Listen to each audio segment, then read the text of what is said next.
Salt Lake City is a thriving destination nestled in the Wasatch Mountains. Utah's industrial spirit has built some of the most beautiful examples of architecture in the American West. Here are the top 5 of the must-see locations while in town. Number 1, the Beehive House.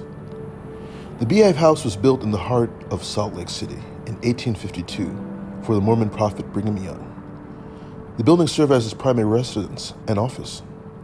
Here, Brigham Young carried out his duties to the church as well as his responsibility as the territorial governor of Utah. The Beehive House later became the official residence of several other Mormon presidents after Young's death.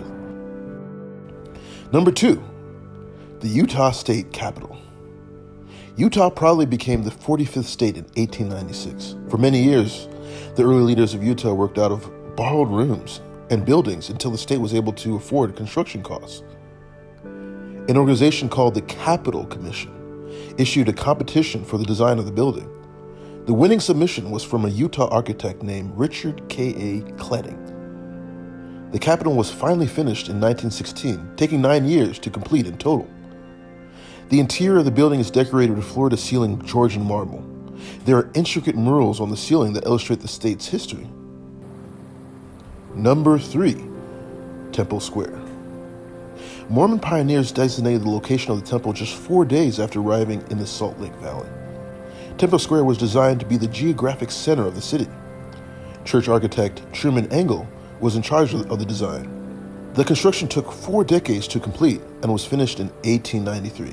Today, Temple Square is the most visited destination in Utah, with an estimated 3 to 5 million people visiting each year. Number 4, the Governor's Mansion. The Governor's Mansion is a masterpiece designed by architect Carl M. Newhausen, completed in 1907. This home of homes was an admiration of Italian Renaissance and Gothic styles. The home was constructed for the Kearns family. Thomas Kearns was a classic example of the promise of the West. Thanks to silver reserves in Utah, he was able to become incredibly wealthy and eventually secured a seat in the Utah Senate, and symbolizes the fantasy of success and wealth in the American West. And finally, number 5, Saltaire.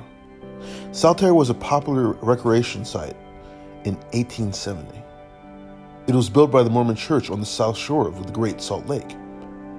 The goal was to create a wholesome place of leisure for families, as well as establish Salt Lake City as a rising star in the West.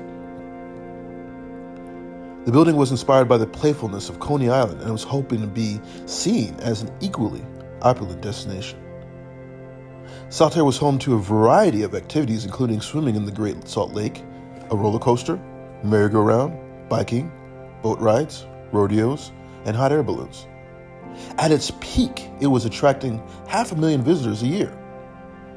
Saltaire fell into financial strife during the Great Depression and ultimately shut down in 1958. Despite efforts to preserve this historical monument through the years, it met its final fate in 1970 when a fire destroyed what was left of the abandoned remains.